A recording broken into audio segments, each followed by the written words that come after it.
আল্লাহর রাসূল সাল্লাল্লাহু আলাইহি ওয়াসাল্লাম বিদায় হজের সময় মিনায় যখন কঙ্কর নিক্ষেপ করবেন, তখন সাহাবী আব্দুল্লাহ ইবনে আব্বাস রাদিয়াল্লাহু আনহুকে বললেন, তুমি আমার জন্য কয়েকটা ছোট নুড়ি পাথর খুঁজে নিয়ে আসো। আব্দুল্লাহ ইবনে আব্বাস রাদিয়াল্লাহু আনহু আনলেন। এর মধ্যে কয়েকটা পাথর একটু বড় বড় ছিল, কয়েকটা পাথর একেবারে ছোট। রাসূলুল্লাহ সাল্লাল্লাহু আলাইহি ওয়াসাল্লাম বড় বড় পাথরগুলো হাত থেকে ফেলে দিলেন, ছোট পাথর হাতে নিয়ে সবাইকে দেখিয়ে বললেন, শুনো, এইরকম পাথর দিয়ে কঙ্কর মারবে, মানে এর থেকে বড় পাথর দিয়ে মারবে না। এবং ওই জায়গায় আল্লাহ নবী বলেছেন, শুনো, অধিক কঠোরতা মানুষকে ধ্বংস করে ফেলে। কারণ কি, ওইখানে শয়তানকে কঙ্কর নিক্ষেপ করা ওইটা একটা ইবাদত, এর একটা নিয়ম কানুন আছে। এখানে বড় মোটা ইটের টুকরা দিয়ে পাথর মারার দরকার নেই। আমি সর্বপ্রথম হজ করেছিলাম, ওটা তো আমার বয়সও কম ছিল, 2000 সালে। তো ওই সময় তো আমি নাবালক ছিলাম। তো 2005 সালে আলহামদুলিল্লাহ আল্লাহ রাব্বুল আলামিন হজ করার তৌফিক দিন। 2005 সালে তো মিনায় কঙ্কর নিক্ষেপ করতে গেছি। প্রথম দিন বেশি ভিড় থাকে, তো আমি ছোটো মানুষ ছিলাম, একেবারে পাশে চলে গেছি। এই মানে চঞ্চলতা ছিল, তো একেবারে সবাইকে ডিঙ্গিয়ে একেবারে যেখানে কঙ্কর মারা হয় পাশে চলে গেছি। তো মানুষ অনেক পেছন থেকে মারতেছে, তো অর্ধেক পাথর তো আমার মাথার মধ্যে এসে পড়ছে। এর মধ্যে এর আগের দিন মাত্র একটু আগে মাথা মুন্ডানো হয়েছে। তো প্রথম দিন মনে হয় দ্বিতীয় দিনের ঘটনা। তো 10 তারিখ তো কুরবানি দেওয়ার পরে, তো এরপরে 10, 11, 12 এই 3 দিন কঙ্কর নিক্ষেপ করা হয়। তো একবার কুরবানি দেওয়ার আগে 10 তারিখে, আর বাকি 11 এবং 12 তারিখে, সম্ভবত 11, 12 তারিখের ঘটনা। তো আমার মাথা, এবার চিন্তা করেন, কেউ যদি পেছন থেকে এত মোটা ইটের টুকরা দিয়ে মারে, আর আগের মানুষের মাথা থাকবে আর আসতো। অথচ সুন্নত কি আল্লাহ নবী কি শিখেছে যে ছোট্ট নুড়ি পাথর দিয়ে। এখানে ফাজলামি করার সুযোগ নাই, এটা একটা ইবাদতের অংশ। তো এজন্য আমাদেরকে এই বিষয়টা খুবই খেয়াল রাখা দরকার। ইসলাম বাড়াবাড়ি এবং ছাড়াছাড়ির মধ্যখানে। ওয়াকাযালিকা জাআলনাকুম উম্মাতান ওয়াসাতা, আল্লাহ বলেছেন তোমাদেরকে আমি বানিয়েছি মধ্যমপন্থী উম্মত। আর আব্দুল্লাহ ইবনে আব্বাস রাদিয়াল্লাহু আনহু বলেছেন, মধ্যপন্থী উম্মত মানেই হচ্ছে শ্রেষ্ঠ উম্মত। আমাদের আকীদা মধ্যপন্থী, আমাদের আমল মধ্যমপন্থী। আমাদের আগে মুসা আলাইহিস সালামের উম্মত, তাদের নবীকে কোনো ধরনের কদর করা কিচ্ছু করতো না, কথা শুনতো না। মুসা আলাইহিস সালাম 10টা আদেশ করে তারা 9টা শুনতো না। মুসা আলাইহিস সালামকে কষ্ট দিত। মুসা আলাইহিস সালামের উপর তার উম্মত অপবাদ পর্যন্ত দিয়েছিল, নাউজুবিল্লাহ। এজন্য আল্লাহ আমাদেরকে সতর্ক করেছেন, ইয়া আইয়ুহাল্লাযীনা আমানু লা তাকুনু কাল্লাযীনা আযাউ মূসা ফাবাররাআহু আল্লাহু মিম্মা ক্বালু। হে ঈমানদারগণ, খবরদার মুসার উম্মতের মতো তোমরা হয় না যারা মুসাকে কষ্ট দিয়েছিল। পরে আল্লাহ রাব্বুল আলামিন মুসা আলাইহিস সালামকে তার ইজ্জতকে রক্ষা করেছেন, ভিন্ন ঘটনা। কিন্তু দেখেন মুসা আলাইহিস সালামের উম্মত কি করেছে, মুসা আলাইহিস সালামের ইজ্জতকে তাদের চোখে নামিয়ে নিয়েছে, নামিয়ে নিজের মতো করে নিয়েছে। আর ঠিক বিপরীত ঈসা আলাইহিস সালামের উম্মত ঈসা আলাইহিস সালামকে খুদার পুত্র বানিয়ে দিচ্ছে, উপরে তুলতে তুলতে খুদা বানিয়ে দিচ্ছে। একদিকে বাড়াবাড়ি, একদিকে ছাড়াছাড়ি। তো আমাদের নবী সাল্লাল্লাহু আলাইহি ওয়াসাল্লাম এইটা খুবই খেয়াল করেছেন।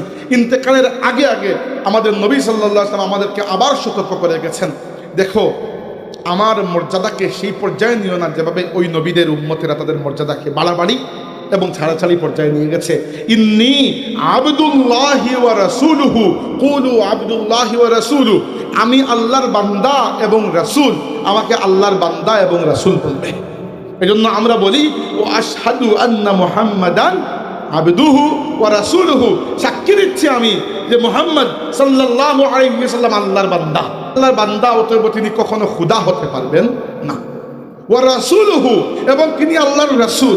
যেহেতু তিনি আল্লাহর রাসূল, অতএব তিনি কখনো আমাদের মতো সাধারণ মানুষ নয়।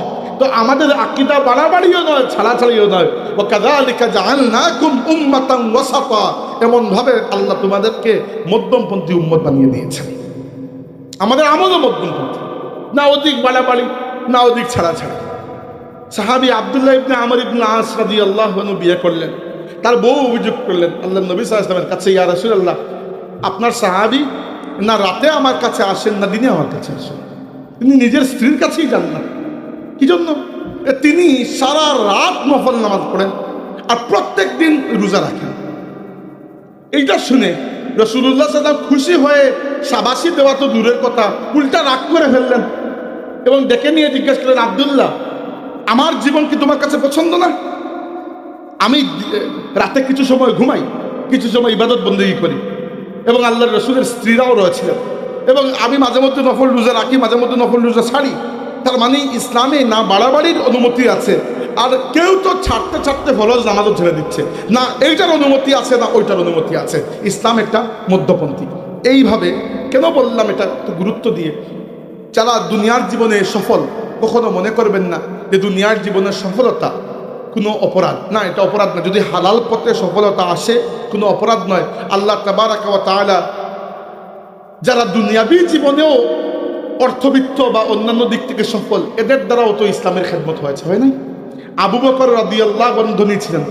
কত সাহাবী যারা ইসলাম কবুল করেছেন গোলাম অবস্থায়, আবু বকর রাদিয়াল্লাহু আনহু নিজের টাকায় এদেরকে খরিদ করে আল্লাহর ওয়াস্তে আজাদ করে দিয়েছেন।